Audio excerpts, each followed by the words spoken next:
Thank you. ගරු කතානායකතුමනි, දැන් මේ ඊශ්‍රායලය සහ ඉරානය අතර ඇති වෙලා තිබෙන මේ යුද්ධමය ගැටුම සහ ඒකෙන් ඇත්තටම අපේ රටේ ආර්ථිකයට, විදේශ ප්‍රේෂණවලට, ජාත්‍යන්තර වෙළඳාමට ඇති වෙලා තියෙන බලපෑම පිළිබඳව මේ පාර්ලිමේන්තුවේ ඕනෑම മന്ത്രിවරයෙකුට අදහස් ප්‍රකාශ කරන්න අයිතියක් තිබෙනවා.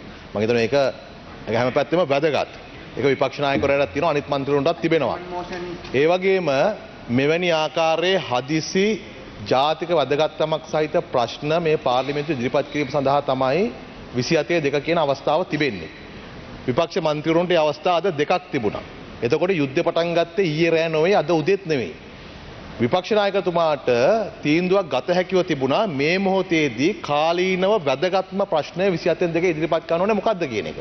එතුමා මේ අවස්ථාව ගත්තේ නැහැ. ඒ වගේම අද සභාව කල්තබන අවස්ථාවේ යෝජනාවක් හැටියට ප්‍රශ්නයක් හැටියට කුරුණෑගල දිස්ත්‍රික් පාර්ලිමේන්තු මන්ත්‍රීණි නීතිඥ ගීතා හේරත් මැතිණිය ඉදිරිපත් කළ තිබෙන්නේ මේ මැද පෙරදිග යුද ගැටුම සම්බන්ධයෙන් තමයි ප්‍රශ්න ඉදිරිපත් කළ තිබෙන්නේ. මම ඒත් කියන්නේ විවාදයේ අතර වුණත් මේක කරන්නට පුළුවන්. ඒතකොට එතුමාලට අවස්ථාවක් දීලා තිබේදී පාර්ලිමේන්තු සම්ප්‍රදාය හැටියට ඒක භාවිතා නොකර අනවශ්‍ය ගැටුමක් හැදුවා. අනිත් ගරු කතානායකතුමනි ඔබතුමා අවධානය යොමු කරන්න. ඒ අවස්ථාව ලබා ගැනීම සඳහා එතුමාලට ඊටාම සාධනීයව කරුණු ඉදිරිපත් කිරීමේ හැකියාව තිබුණා. නමුත් මේ മന്ത്രിවරු කීප දෙනා හැසිරිච්ච විදිය ගරු විපක්ෂ නායකතුමා කාටවත් අනුමත කරන්න බෑ. ඒ වෙලාවේ මයික් එක ඔන්න වෙලා නැති වෙන්න පුළුවන්. නමුත් ඔබතුමාට කරපු අපහාසය, ඒ කියපු වචන මට මයික් එක මේ වෙලාවේ තිබෙන නිසා මම ඒ වචන නැවත පුනරුච්චාරණය කරන්න යන්නේ නැහැ. හැබැයි මේ ගැලරින ළමයි එක අහගෙන හිටියා. මේ පාර්ලිමේන්තු මන්ත්‍රීවරු අහගෙන හිටියා. ඒ අපහාස කරේ කතානායකතුමා වෙන පුද්ගලයෙකුට ඔබතුමා නොවේ. මේ සභාවට මේ කතානායක පුටුවට මම කරුණා කරලා එවැනි ආවේගශීලීත්වයකට ගිහිල්ලා එහෙම වචන කතානායකවරට එරෙහිව පාවිච්චි කරන්න ගියොත් මේ පාර්ලිමේන්තු සභාව තියාගෙන යන්න බෑ කර කතානායකතුමනි. නිසා කරුණා කරලා ඔබතුමාලා ඒ විදිහට හැසිරෙන්න එපා. ඒක කිසි තේරුමක් නැති වැඩක්. කරු අජිත් ප්‍රේම මන්ත්‍රීතුමා ඔබතුමා මේ පාර්ලිමේන්තුවේ හිටපු ජ්‍යෙෂ්ඨයෙක්, රාජ්‍ය අමාත්‍යවරයෙක්. එතකොට ඒ පාවිච්චි කර වචන කතානායකවරයාට එරෙහිව ඒක මේ පාර්ලිමේන්තු කිසියෙත් ගැලපෙන්නේ නැහැ. නිසා අවස්ථාව ගන්න පුළුවන් අවස්ථාව ලබා දෙනවා කරු කතානායකතුමා. ඒකදී මේ හැසිරීම තමයි උන්වහන්සේලාගේ අපි අනුමත කරන්නේ කරුණා කරලා පාර්ලිමේන්තුවේ ගරුත්වය තියාගෙන යමු අපි. ගරු විපක්ෂ නායකතුමා. ගරු කතානායකතුමා. අනිත් මන්ත්‍රී කතානායකතුමා මට අවස්ථාව දෙනවා. ඔබතුමාට. ගරු කතානායකතුමනි, අපි මතු කරන්නට හැදුවේ ජාතික වශයෙන් වැදගත් ප්‍රශ්නයක්. මේ ප්‍රශ්නෙට ඔබතුමාට විනාඩියක් එකමාරක් ඉදිරිපත් කරන්නට අවස්ථාව ලබා දෙන්න. ප්‍රශ්නේ මතු කරන්න. ගරු කතානායකතුමනි, ඊශ්‍රායලයත් ඉරානයත් අතර ඇති වී තිබෙන මේ බරපතල යුදමය තත්ත්වය අද දවසෙත් ප්‍රවර්ධනය වෙනවා. අපි ප්‍රාර්ථනා කරනවා ඒක විශාල නොවේ කියලා යුදමය තත්ත්වය.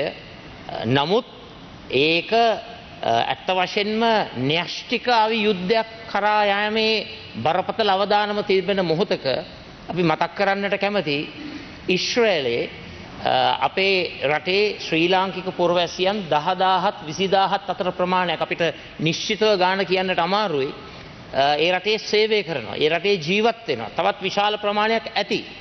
ඒ අයගේ සුබ සාධනය වෙනුවෙන් රජයේ වගකීමක් තිබෙනවා. අඩුම ගණනේ මේ වගේ අවස්ථාවකදී අපි මේ ප්‍රශ්නය අහන්නටත් පෙර මේ සභාවට කරුණු දැක්වීමක් කරන්න.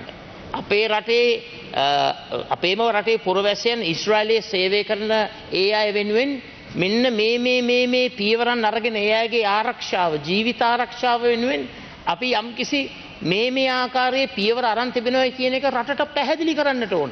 විපක්ෂයේ ප්‍රශ්න අහනකම් ඉන්නට අවශ්‍ය නැහැ. ඒ වගේ මතක් කරන්නට කැමතියි අපේ රටේ කර්මාන්ත පද්ධතියට, තේ කර්මාන්තයට, ඒ වගේම අපනයන ශේෂ්ත්‍රයට, ඒ වගේම තෙල් මිලට මේ වගේ බරපතල ප්‍රශ්නයක් පිළිබඳව අපි මේ කරුණු කාරණා එළිදරව් කරන්නට හදනකොට මම ඔබතුමාගෙන් ඉල්ලීමක් කරනවා. ප්‍රධාන සංවිධායකවරයා නැගිට සිටින්නේ මේ වල්පල් දොඩවන්න නෙමෙයි. රටට බලපාන, ජනතාවට බලපාන, අපේ රටේ පුරවැසියන්ට බලපාන ප්‍රශ්නයක් පිළිබඳව කරුණු ඉදිරිපත් කරන්න. මේ සභාවේ මේක ඉදිරිපත් කරන්න බැරි නම් කොහෙද ඉදිරිපත් කරන්න කියලා. විපක්ෂ නායකතුමා ඔබතුමාගේ අද ඇත්තටම 27 ප්‍රශ්න වුණා නම් හොඳයි. මේ කාරණාවට විධිමත් උත්තරයක් දෙන්න. ගරු ඔබතුමාගේ පොයින්ට් ඔෆ් ඕඩර් එක මම ඊටාම පොයින්ට් ඔෆ් ඕඩර් මම ඊටාම වැදගත් කාරණා මතු කරන්නේ. මේ කාරණේටම සම්බන්ධව. පොඩක් ඉන්න. නෑ ගරු කතානායකතුමා. නෑ.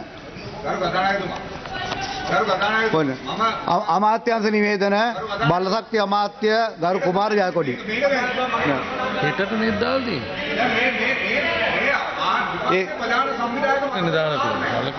දැන් ඒ කාරණාව තමයි එතුමා මතු කරේ. මේ කාරණාවම තමයි ගරු සභාපති පක්ෂයේ නන්දකතුමා. ගරු කතානායකතුමනි මෙතුමල්ලා මතු කරන ප්‍රශ්නයට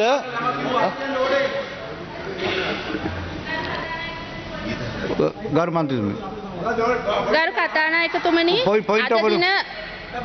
පොයින්ට් එම විපක්ෂයෙන් මතු කරන ප්‍රශ්නය සම්බන්ධයෙන් ඒ කියන්නේ ඊශ්‍රායල් ඊරාන මේක පාත්වාගෙන යන සඳහන් ගරු බල අමාත්‍යංශ නිවේදන ගරු බලශක්ති අමාත්‍ය ගරු කුමාර ජයකොඩි මන්ත්‍රෝ අමතුම කදම්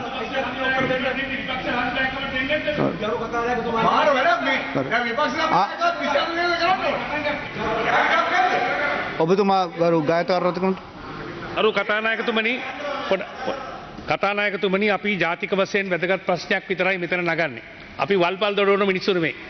ඒ නිසා ඔබතුමා මම කියන්නේ මේ ඉරානය ගැන කතා කරොත් ගරු මන්ත්‍රීතුමා මේ කාරණාව තමයි දැන් මීට කලින් දැන් විපක්ෂ නායකතුමා පිරිසකට මේක බලපාන. ගරු විපක්ෂ නායකතුමා දැන් මේ කාරණාව කතා කරනවා. ඒ වගේම ඉන්ධන බෙදා හැරීමේ ප්‍රශ්නයක් තියෙනවා ඉස්සරහට. කරුණාකරලා මේ ගැන රජයේ සූදානමක් තියෙනවද? ඒ වැඩපිළිවෙල මොකක්ද කියලා අපිට කියන්න. මේකට ඉඩක් දෙන්න ඔබතුමා. අරු කතානායකතුමනි ඔබතුමාලා මතු කරන ප්‍රශ්නයට අද සභාව කල්තබන අවස්ථාවේ ප්‍රශ්නයට උත්තර ලබා දෙනකොට විදේශ අමාත්‍යාංශයෙන් පිළිතුරක් ලබා දෙනවා. මේ පැය ඇතුළතම උත්තර දෙන්න ඕන කියලා එකක් නැහැනේ. ඒත් විදේශ අමාත්‍යාංශය උත්තර දෙන්නේ ඒ වෙලාවේ කරුණාකර සභාගර්භයේ ඉඳලා ඒක අහගන්න. ඒ වෙලාවේ ඉන්න සභාගර්භයේ දැන් ඉන්නා වගේම හිටියානම් එතකොට මේක මාධ්‍යවල යාවි. විදේශ අමාත්‍යාංශයෙන් හවස උත්තරයක් ලබා දෙනවා. කවුරුත් මේගොල්ලෝ නෑ කතානායකතුමා. අජිත් පෙරේරා මන්ත්‍රීතුමා. ගරු කතානායකතුමනි මේ පාර්ලිමේන්තුවේ ආණ්ඩු පක්ෂයේ සංවිධායකතුමාට සභානායකතුමාට වගේම විපක්ෂයේ නායකතුමාට ඔබතුමාගේ නම සඳහන් වීම සම්බන්ධයෙන් කතා කරමු. ඒක තමයි කියන්නේ. අදාළ නැහැ. ඒක තමයි කියන්නේ. එතකොට අයිතියක් තියෙනවා. කතා කරන්නේ ඒ වගේම අමාත්‍යංශ නිවේදන බලශක්ති අමාත්‍ය ගරු කුමාර ජයකොඩි මන්ත්‍රී. ඔබතුමා කතා කරන්න. ගරු අමාත්‍ය කතානායකතුමනි ඉඳගන්න. asianmirror.lk